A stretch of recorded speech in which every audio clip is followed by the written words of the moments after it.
It's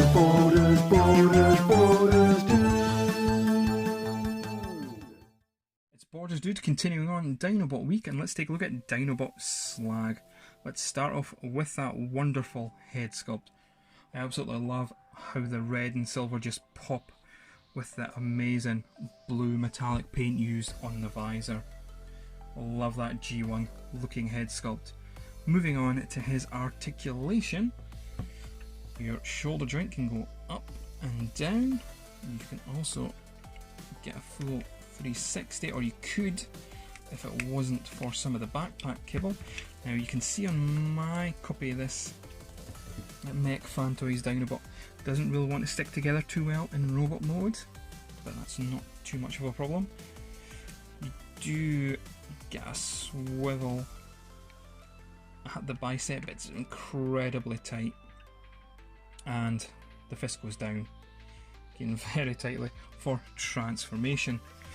You don't get a waist swivel, but the waist can give you an ab crunch, I guess. You do get the thigh cut at the knee, at the thigh obviously. The legs, again, very stiff, can go in the positions you'd expect a ball jointed leg to go. No foot articulation. Taking a look at the back, you can see he has a bit more kibble than Grimlock, and doesn't really want to stand as well as Grimlock either. That's your overview of the robot mode. Let's take a look at that Dinobot mode. And here is Slag in his Dinobot mode. Definitely the better of the two, but getting him to this stage is a pain.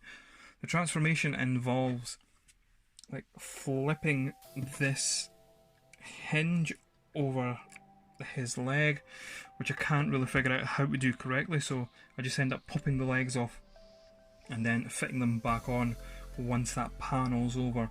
It's very pernickety and very frustrating, and like I say, there are certainly YouTubers who have filmed the transformation who can do a better job at showing that than me.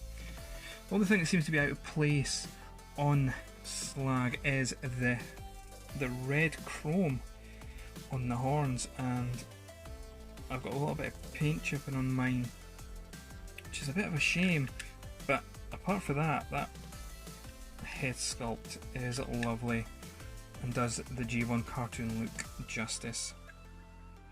And there's certainly plenty of moulded detail going on.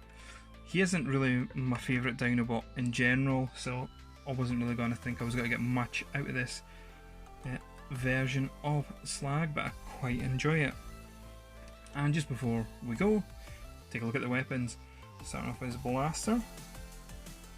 This is done in a more sort of silvery colour rather than the black that Grimlock had. Don't know if you could really call it gunmetal, but there we are.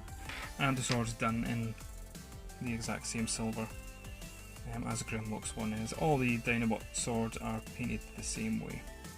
Alright, so that was Dinobot Slag, and I'll see you tomorrow with another Transformers Dinobot video.